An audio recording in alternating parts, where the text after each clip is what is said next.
This is the Allpowers S300 power station and the Allpowers SP027 100-watt folding solar panel. If you're interested in hearing my thoughts on these two products, keep watching. All right, before I begin, I just want to thank Allpowers for sending out the S300 power station and the SP027 folding solar panels so that I could share them with you. So now we'll just go down to the tabletop. I'm going to go over the key features for each of these units, but more importantly, I'm going to get them outside and show you how they work in combination. All right, we're going to take a closer look at the unit itself, and I'll go through its specifications. But before I do, I just want to share there is the manual that it came with and the external charging unit. All right, let's get right into it. So, physical specifications. Weight.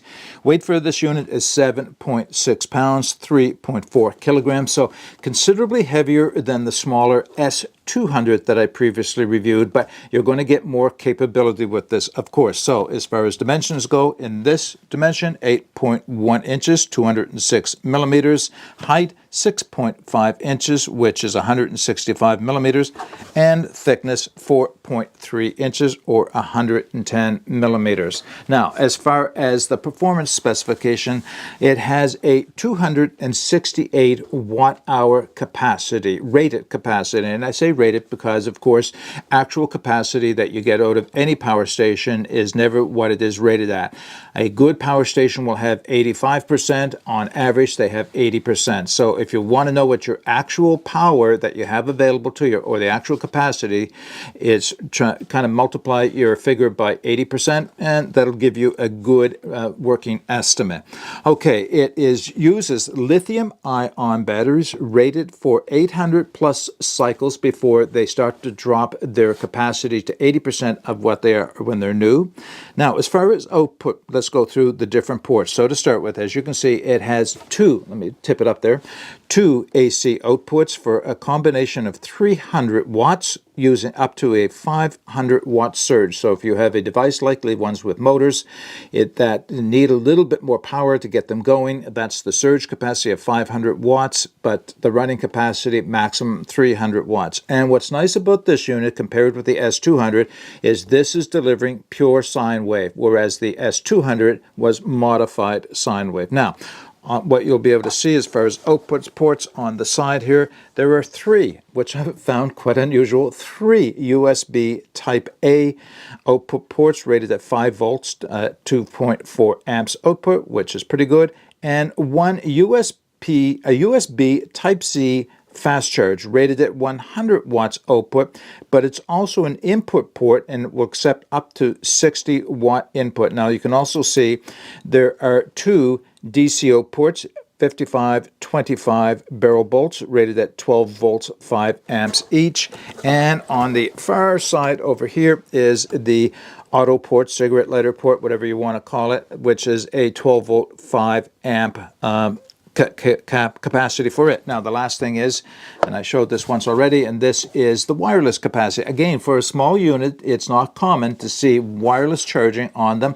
So this does have wireless charging as well, which will deliver up to 5 volts, 1 amp. All right, now as far as charging this unit goes, so I did show the charging unit for the wall. This is a 60 watt AC wall charger. It has a 55-21 port on there, and it will take, let's see, 5 to 6 hours for it to fully charge the unit by itself. Now, if you were to use the input port on the unit here, the USB Type-C input output port, you can charge the unit within 5 to 6 hours. Now, in order to do that, of course, you do need a fast charging unit in combination, to charge it up. However, you can actually rapid charge your unit if you need to get it up to full capacity quickly. You could use the USB Type-C fast charge in combination with your AC unit, and you can get this to charge within 2 to 3 hours. Now, I don't recommend that as a regular practice. Reason being is when you rapid charge a battery, you shorten its lifespan. It doesn't like having all that energy put into it in short order. In the, a few times when you really need it, yes, it's fair to do that, but on a regular basis, you're better off using either the input port on this side or the AC unit in either case. So just charging a little bit slower. It will also accept solar power, of course, through the input port on the side at 80 watt max. So it has a solar input of 80 watt max, 18 volt, 60 watt. And it has all the typical protection that you want: over voltage, short circuit, and temperature protections. All right, a couple more features I wanted to show you before going into the operation of the unit, and that is this right here. These are LED lights. Now, LED lights, some people like them, some people don't. I don't have much of a use for them, but they can come in handy, I guess, if you don't have a flashlight or a headlamp, so that if you're trying to set something up that you need to either charge or operate off of your power station, you have some lights that you can do that with. On the side of the unit, something I almost failed to show you is the input port. So there's a 5521 barrel port input, and that would work in conjunction with the charger. But the other is an Anderson power pole connection, and this is what you'll use with your solar panel. And you should know that the unit will only accept one of the two. It won't accept the AC and a solar panel at the same time. And of course, I pointed that out, which is the 12 volt auto port right there. Now let's go around to the front of the unit and talk about its operation. So you can see there are 3 buttons along here. The one on the far side, another key feature, something that is on some of the larger power stations from Allpowers, and this is a Bluetooth button. So you can actually download an app for your phone, Android and iPhone, to allow you to control this unit, and I have demonstrated that on the larger Allpowers unit that I reviewed some time ago. But this is where you would turn the Bluetooth on, connect with your phone, and operate the device using that app. Next to it is the AC and the DC buttons. Now, they are long press buttons, so let me just start with this one. All right, so that one is on, and now the other one takes a longer press. You see how long it took to turn on the AC. I can only assume that that is to prevent accidentally turning on. So when the AC is turned on, immediately the cooling fan starts running, and because the inverter is going to generate some heat. So my recommendation is, unless you're going to be using the AC ports, turn this off, and it's a long press to turn it off. Right, because you are using up energy unnecessarily. So the display, trying to make sure it shows up, not as easy to see as some, at least on camera. Easy enough to see in real person though. What you have is the graphical display. First off is the icon with the power bars showing you incrementally the power of your battery status, but it does also give you the percentage and the hours remaining. So if you plug something in to charge or operate off the device, it will sense how much power that device's unit or that unit is using, and we'll show you how long the battery is going to operate. It also shows the output wattage in AC and in DC, and also the input wattage. So everything is there. It's very simple, but it's all there, that all the information that you're looking for. All right, as far as the SP027 folding solar panel goes, what I'm going to do is I'm just going to leave the demonstration for this till we get outside, so I can show the two of them in combination, because of course, very simple operation. I'll be able to show you the connections and how it sets up and all its key features once we get outside. So let's do that now. All right, we're going to set up the S300 power station with the SP027 solar panel. But before we get started, just a couple of things I want to mention. It is late October here in Halifax, and first thing I want to say is, don't think this is the normal weather. This is much warmer than it normally is this time of year for us, so I'm enjoying it while I can. The other thing, it's approaching noon, so the sun is probably at its best right now for getting as much power as I can out of the solar panel this time of year. So let's set that up. I do have a small side table. I would not normally leave a power station like this exposed to the sun, because they will heat up, but I just want to do this for demonstration purposes. Normally I would tuck it in behind the solar panel, and I may do that yet as well, because I may need the shadow. But let's get this set up. I think I'll move the table back a little bit. All right, so easy setup. Unfold it.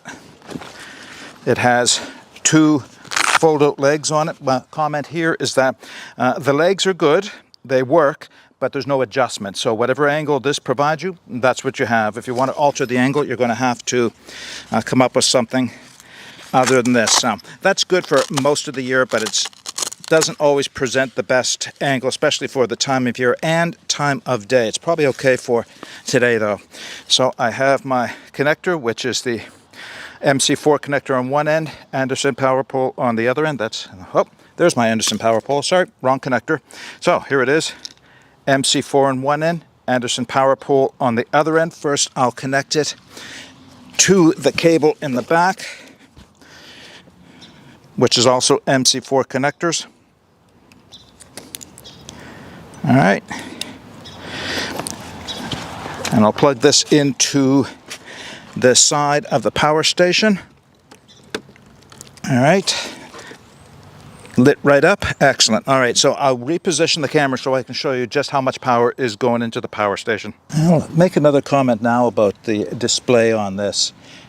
It's okay in shadowed area, but it's not so great in the sunshine. I'm hoping that's picking up. I'm seeing right at this very moment 69 watts going in, just moved up to 70, 71, 72. I don't think I'm going to get much more than that. This is as bright as it's going to get today, and as good a timing. Yeah, 69, so it's dropping back down again. So around 70, we'll say average of 70 watts going in from this 100 watt solar panel. All right, let's see if we can wrap this video up with a few more closing thoughts. First, I'll talk about the Allpowers S300 power station, what I'd like about it, and what may be better if they made some changes to it. So overall, I think the thing I like the most about it is its form factor. Its compact size and its weight really hits the mark in terms of a small portable power station that you can take places much more conveniently than a lot of the larger ones that I've reviewed. It's still got a lot of power for its size, and it's got a few features that you'd often don't see on power stations this size, including, of course, the wireless charging station and the Bluetooth app. Those two things they're extras. They're not necessary, but they're nice features to have included in a small, reasonable sized budget power bank for sure. What are some of the things I don't like about it? Well, really, there's not much at all to say negative about it. It's maybe the fact that it has lithium ion instead of lithium iron phosphate, but by you choosing the lithium ion, they are saving a little bit of money, and therefore saving you a little bit of money. And the other thing is 18 months warranty. I think it's maybe industry standard or a little bit below. I think 2 years, 24 months is probably the industry standard.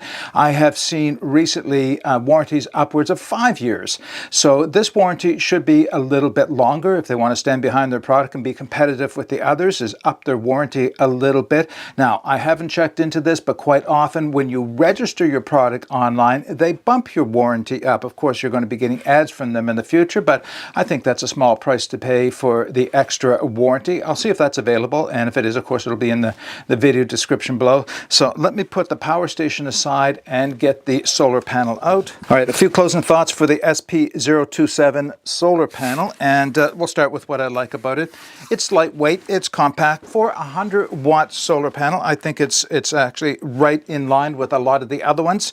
I didn't show this before, but there are also the paracord loops on the four corners. So if you're looking for an alternative way of setting this up, maybe on a ridge line or something like that, that would work as well.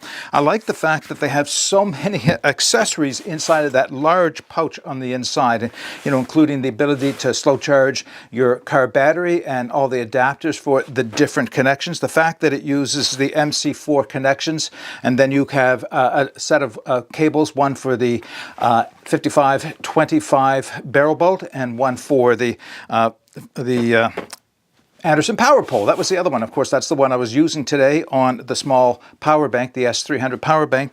Yeah, those are the things I like the most about it. Now, are there any downsides? Well, these are few, and I'm going to call them minor criticisms. A lot of the power or solar panels out there have the same thing. One was the legs, the stands that hold the solar panel up at an angle towards the sun. They're one angle only. So if you want to adjust your angle, you're going to have to find an alternative means of supporting it. And that's actually quite easy to do. One of the things I tried while I was outside is to use the lawn chair that I had out there. I put the lawn chair behind it without using the legs, and I could tilt it back and forth and get a little bit better angle for setting it up. However, having said that, a lot of the other manufacturers of solar panels have legs with adjustable straps on the bottom so that you can set the angle according to whatever it is you want. So that would be nice if they improve that. It does save a few dollars, which they're passing on to you by not having those adjustments on it. Now, you need to know that this is a polycrystalline panel and not a monocrystalline panel. Industry standards are that the monocrystalline is a little bit better in terms of long-term durability and energy transmission through to your power station, but also more expensive. So the polycrystalline is the more budget of the type of materials used for panels, but still very capable. As you saw, I got, well, actually, I don't know if it actually did show up, but I got up to 85 watts at one point for that intermittent clouds, and I was actually quite impressed with that.